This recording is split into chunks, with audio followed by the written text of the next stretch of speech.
It's time for the Pittsburgh Sports Reporters, an inside look at your teams in your city.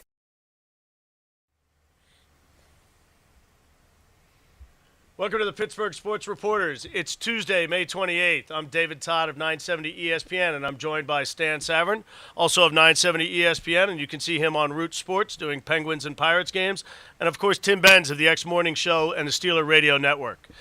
Guys, it feels like forever since the Penguins completed their series against the Ottawa Senators. Let's start, Stan, with you. The Penguins had an easier time in the second round with Ottawa. Is it because it was a better matchup for the Penguins? Was it because the Islanders are better than the Senators? Or because the Penguins played better? I think two of the three, first and third. I thought that Ottawa was a better team than the Islanders, but just like in boxing, styles make the match. And the Islanders had a very difficult style for the Penguins. Teams with forward speed give them trouble. We saw that earlier in the year against Toronto. So I think that while Ottawa was a better team than the Islanders were, their style was more suited to the Penguins. And I do think that the Penguins solved some issues, better defensive zone coverage, maybe because they didn't have to cover the speedy forwards. But I think 1 and 3. I don't think the Islanders were better than Ottawa. I think Ottawa was better than they, but just a different style, better suited to the Penguins. Tim, you agree? Yeah, you know that basketball analogy that sometimes pressing teams don't like to be pressed. I think it's the same way with the Penguins. Sometimes the like doesn't like the like. You know, I don't think they like playing against teams that can play like they do, and they don't like to go up against teams that play as open as they do. You would figure that would play more into their hands, but heck, to Stan's point about the styles making the match, you figure that Boston is very different from Pittsburgh stylistically, but Pittsburgh tends to play well against Boston. They've been very good against Boston this year, and that kind of style that Boston puts out there is very different than what the Islanders do. And I think it's a little bit more similar to Ottawa, and it's part of the reason why Pittsburgh was able to dispatch Ottawa more quickly. Tim, let me ask you about the goaltending. Nabokov coming into this season had a really good record against the Penguins. I think he was 10-2 in his career, good peripherals along with that. Craig Anderson, a great season. Both guys, neither guy looked good in the series. I mean, Anderson, you could argue, played one good game in the whole series. He was, as you said, he was going to have to steal games for them to even be competitive in it. Again, it looked like the Penguins were going high glove all the time. Is it the Penguins' offense made these guys look bad, or did these guys play bad? Well, I was just about to say, for as high as the goal totals may have been against Nabokov and with Anderson, I didn't hear the calls from their fan base to make a goalie change like I heard from this fan base about Fleury. I just think that there were fewer bad goals that were let in by those two guys. Maybe Anderson, as the series went along a little bit, he probably just got tired fishing the puck out of his net from quality goals that were put in. You saw him let in one or two quaky ones. But, like McLean said, after he got pulled the first time during the Sidney Crosby hat-trick game, he didn't think that Anderson had played poorly. He didn't think that Anderson had a bad game or was letting in bad goals. They were just getting beaten by the skill and talent of the Pittsburgh Penguins. I think the difference between the two guys is that Nabokov let in a slew of bad goals. Bad goals. The one I remember for Anderson was Sid's second along the goal line. He didn't hug the post. You can't do that. I don't care who's shooting. You cannot give up the post there. But I've seen this for 25 years around here. They break goaltenders. You let them go long enough in a series, they break goaltenders. I saw him do it to Ole Kolzig. Jim Carrey was rookie Calder trophy winner his rookie year, not the Jim Carrey that you're thinking about. This is Jim Carrey, the goaltender, and they broke him in that series. They had to yank him, and the poor kid was never the same. He was out of the league in 2 seasons. They do that to goaltenders. I don't know if they'll do it to Rask, but I think that's the issue. They're so talented offensively, and they don't let up. On the Penguins' end, is there a scenario where you can see Fleury back in goal? There is. And when they yanked him, I thought he'll be back at some point.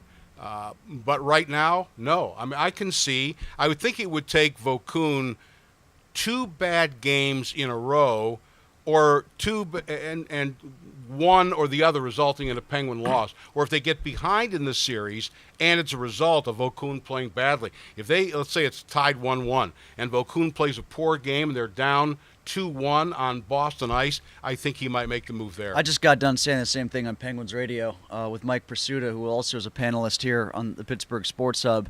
I had the same thought that Stan did. I think that Marc-Andre Fleury so oftentimes was given a chance to bounce back because he had a track record of playing well in games where he had gotten pulled.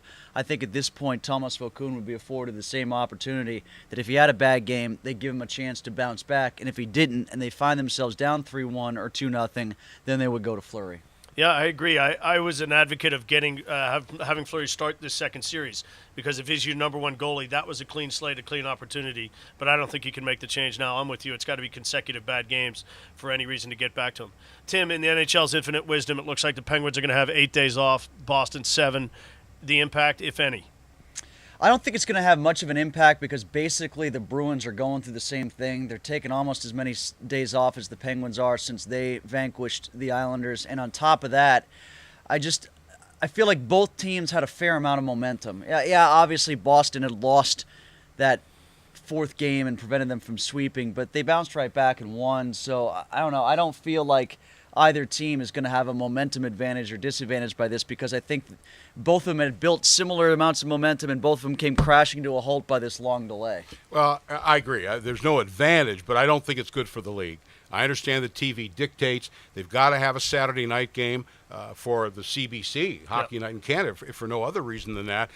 But I see no reason, now that they know the Western Conferences are both going to be decided by Wednesday. I looked at the TV schedule last weekend, and the NBC Sports Network had a game scheduled prime time, Thursday night, Friday night, and then NBC regular, if you will, on Saturday night. So why not have the Penguins open up Thursday night, Game 2 Saturday night, and then you have the Western Conference final begin on Friday night? Yeah, it'll be only a 2-game turnaround for Chicago and or Detroit. Too bad. It's an issue of prioritizing because I think, if I remember correctly, Boston's building is not available. New Kids on the Block on Sunday and Monday. Is that what it is? New the same Kids on the Block on Sunday and Monday. Okay. So they at least. So they don't want the 2 games off. They don't want 2 days off in the same series, but they just did it, and it didn't stop the world. I just feel like it's a bigger deal to have 8 consecutive days off for 2 teams as opposed to the same 2 teams in the same series having 2 days off. I'm less put off by that, perhaps having just gone through it with the Senators and Penguins. I don't think it's that big of a deal. I think it's a bigger deal to have 8 full days off before a championship series. I agree, but you know what? Here's what I'm thinking. I'm thinking they want Chicago, L.A., number 2 and number 3 markets, and they want that in prime time on Saturday night on NBC, giving the fact that no one in Los Angeles gives a damn about hockey other than the people. I mean, they're all buying rutabagas and Brussels sprouts at the latest health food store outside of the people actually go to the game at Staples Center. But I think they're holding off to see if they're going to get that Chicago-LA matchup. If you're a network executive, though, wouldn't the theory of putting Sidney Crosby and the Penguins on TV against a very wide-ranging regional team like the Boston Bruins bring in more numbers? Because, like you just pointed out, I mean, LA being the second biggest, it's the second biggest market, but it's not the second biggest hockey market, right? No, it's not at all. But they don't look at it in terms like that. They're looking at what will their advertisers like the most, and the advertisers, they don't care about Sidney Crosby. I just wonder if if Boston and Pittsburgh will get a higher number anyway. Well, they get boosted by 2 northeastern hockey markets, but the mere size of Chicago and L.A. might overcome that, and it's a greater showcase for the league. June 28th, now the last potential date for the Game 7 of the Stanley Cup Finals is how far back we've gone. We just got a couple minutes left, guys. Stan, the best player for the Penguins so far in the playoffs? Always hard to pick away from the captain, So let's put that aside. There's so many guys. I thought that the Kunitz goal in Ottawa was just huge. It settled them down, and he and Dupuis. But I'm going to have to go with Tomas Vokoun. At the time at the time that they put him in, I don't know that anybody would argue that their footing in the playoffs was very tenuous. And yes, they improved their game, but he's been excellent. Some games more so than others, but I just think he steadied them down. He calmed them down a little bit, and I have to vote for him. I'm going to vote Vokoun as well because I actually think that his goaltending has been underrated. I think the goalie change has gotten a boatload of attention. Just looking at how he's playing, he's played very, very well. And I know that some of these games where he's won 7-3 or whatever the case may be, people walk away and say, oh, he allowed 3 goals, or oh, he allowed 4 goals, or whatever the case is. But, it's not his fault that the Penguins keep scoring to make the difference all that much. He's stopped as many quality shots as he's needed to stop. I've been very impressed with Vokun as a goalie, let alone the goalie switch. Hard to ever pick against a goalie in a hockey series. They get you through the next round. I'll go with Sid, but, it's hard, as I say, hard to go against Vokun. Quickly on the Pirates as we wrap things up, 31-20 right now, third best record in the National League, fifth best record in baseball. Stan, the odds now that they finish over 500. I think that they're excellent, and the reason is that what caused them to collapse last year, the dynamic has changed. They're a better team offensively. They're a deeper team offensively. I think one of the reasons they folded because they had never been through this before, notwithstanding the collapse in 11. They have more veteran guys, but the main reason they collapsed last year, their starting pitching fell apart. Yep. I mean, Burnett wasn't nearly as good in the second half. Wandy was okay. We all know what happened to McDonald. And then you're dealing with Kevin Correa. Now, if Liriano's for real, he got popped around by a pretty good lineup. But if you think Locke's for real, and you figure that Burnett and Wandy continue with Locke and Liriano, if you get anything out of Genmar Gomez or Charlie Morton, whoever it is, they won't go on 7-game losing streaks because the starting pitching is going to prevent them from doing that, and the back end is also terrific, better than last year. They basically defied math to end up below 500 a year ago. They did. Now they might be defying math and time, because I think they'd have time to get themselves out of a horrifying losing snap like they went in last year. So I really do like their chances, and they seem to – it seemed to be a lot last year when they got really hot to be about momentum and a big-time rise.